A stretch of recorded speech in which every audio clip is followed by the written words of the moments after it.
She fled a war to find safety in America. But on a quiet train ride, her life ended in a way more brutal than she ever escaped. And when the video of the attack surfaced, the world was left speechless. Before we begin, subscribe to Noir Crime. We upload new true crime stories every 2 days, stories you won't find anywhere else. On September 11, passengers on Charlotte's Lynx Blue Line thought they were witnessing just another ordinary commute. A handful of people sat quietly, some with headphones, others scrolling their phones, waiting for their next stop. Among them was Iryna Zaretska, a 23-year-old Ukrainian refugee who had left behind a war zone in search of peace, safety, and a future. But in just a matter of minutes, that ordinary commute turned into a scene of terror. Surveillance footage would later reveal how Iryna, unaware of the danger sitting only feet away, became the target of a random and horrifying attack. She had no argument with her attacker, no prior connection. And yet, her life was cut short in a way so violent, so senseless, that even seasoned investigators were shaken to their core. The suspect? A man with a long history of crime and instability, someone who never should have been free that day. His actions not only robbed Iryna of her future but reignited nationwide anger over mental health failures, public safety, and the criminal justice system. This is the tragic story of Iryna Zaretska, the refugee who escaped war, only to be killed on an American train.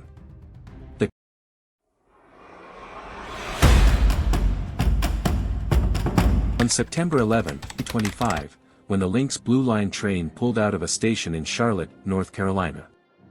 For the passengers on board, it was nothing unusual, just another late summer morning commute. But for 23-year-old Iryna Zaretska, this ride would be her last. Seated a few rows away was 34-year-old Carlos Brown Jr., a man with a violent past and a record that stretched back years. Surveillance cameras inside the train captured his movements. Restless, pacing, muttering to himself. Other passengers noticed his behavior but dismissed it as strange, not dangerous. No one could have predicted what he was about to do. Without warning, Brown pulled out a large knife. In a split second, he lunged at Iryna. The attack was fast, brutal, and terrifying. Witnesses later recalled screams echoing through the train as he slashed her throat in a frenzied motion.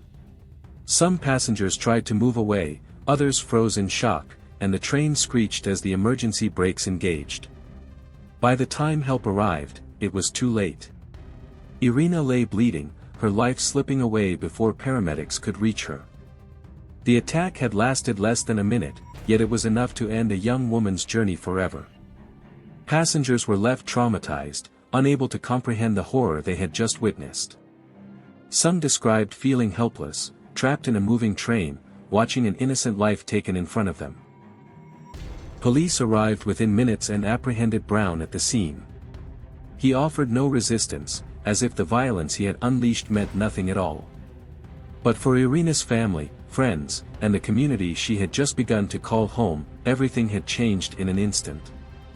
When police placed 34-year-old Carlos Brown Jr. in custody that morning, many in Charlotte asked the same question: who was this man, and how could he commit something so brutal in broad daylight? Court records quickly revealed a troubling history. Brown was no stranger to law enforcement. His criminal background stretched over a decade, including charges of assault, armed robbery, and weapons possession. Time and again, he had been arrested, charged, and released.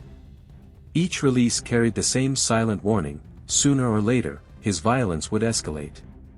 On the day of the attack, he boarded the train carrying a knife, seemingly with no plan other than destruction. Prosecutors later said there was no evidence he even knew Iryna personally. She was a stranger to him, tragically chosen at random. The randomness made the crime even more horrifying. For passengers, it shattered the illusion of safety on public transport. For Iryna's loved ones, it raised unbearable questions: why her? Why that train? Why wasn't Brown behind bars where he belonged?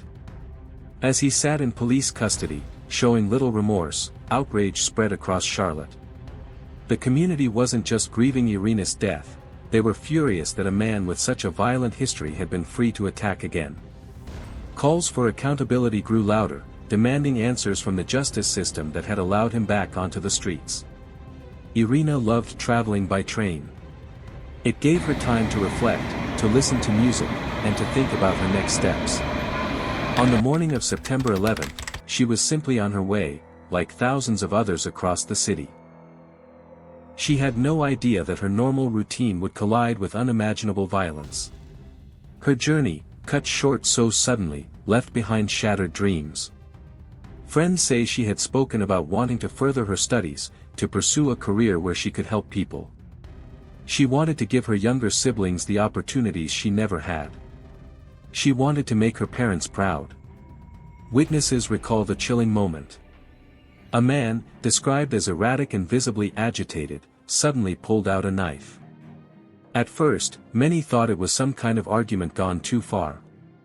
But within seconds, it became clear, this was no ordinary confrontation. The man lunged toward Iryna, slashing at her with terrifying speed and aggression. Passengers screamed. Some tried to intervene, but the attack was so violent, so sudden, that chaos took over.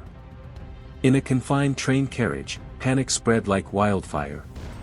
People rushed to escape, some pressing emergency buttons, others desperately calling 911. Iryna had no chance to defend herself. In those horrifying moments, her life was brutally cut short. What makes this tragedy even more haunting is its randomness. There was no warning, no indication that Iryna would be targeted. She wasn't robbed. She wasn't part of any conflict. She was simply in the wrong place at the wrong time, chosen by chance for a senseless act of violence. That randomness is what leaves the community shaken. Because if it could happen to her, on a train, surrounded by people, it could happen to anyone. As investigators rushed to secure the crime scene, attention quickly turned to the man responsible. Witnesses pointed him out immediately, blood still on his hands, knife clutched tightly, his face twisted with rage. He was pulled down by police before he could hurt anyone else, but the question on everyone's mind was the same: who was he, and why did he do this? Authorities later revealed that the suspect was a man in his early 30s, someone already known to local police. Reports suggest he had a history of violent behavior, unstable mental health, and previous encounters with law enforcement. Some passengers recalled seeing him muttering to himself before the attack, pacing the aisle like he was battling demons no one else could see. The hours after Iryna's murder were filled with disbelief. News spread quickly across Charlotte, leaving people shaken and afraid. Commuters who often took the same train could not comprehend how a normal ride had turned into a nightmare. Parents clutched their children a little tighter, office workers reconsidered their travel routes, and the entire city felt the weight of what had happened. With the suspect now behind bars, the legal process begins, but for Iryna's family, justice feels like an impossible word. Court proceedings will likely stretch over months, maybe even years. The defense may argue mental illness, attempting to paint the suspect as unfit to stand trial. If that happens, the focus will shift from punishment to treatment, an outcome that could infuriate Iryna's loved ones. They want accountability, not excuses. They want the world to know that her life mattered and that her killer cannot escape responsibility. In the wake of this tragedy, one truth remains: Iryna Zaretska's life cannot be reduced to the violence that ended it. She was more than a victim. She was a daughter, a sister, a friend, and a young woman with dreams that stretched far beyond her reach. Those who knew her remember her laughter, her kindness, and her unwavering determination to build a better life. As we close this story, we are left with difficult questions and heavy emotions. Yet one thing is certain: Iryna deserved so much more. She deserved safety, happiness, and the chance to live out her dreams. And now, it's up to us to remember her, to honor her, and to make sure her story is never silenced. If you want to hear more stories like this, real cases, real people, and the search for justice, make sure to subscribe to Noir Crime. We bring you a new video every 2 days, shining a light on the darkest crimes so that the victims are never forgotten.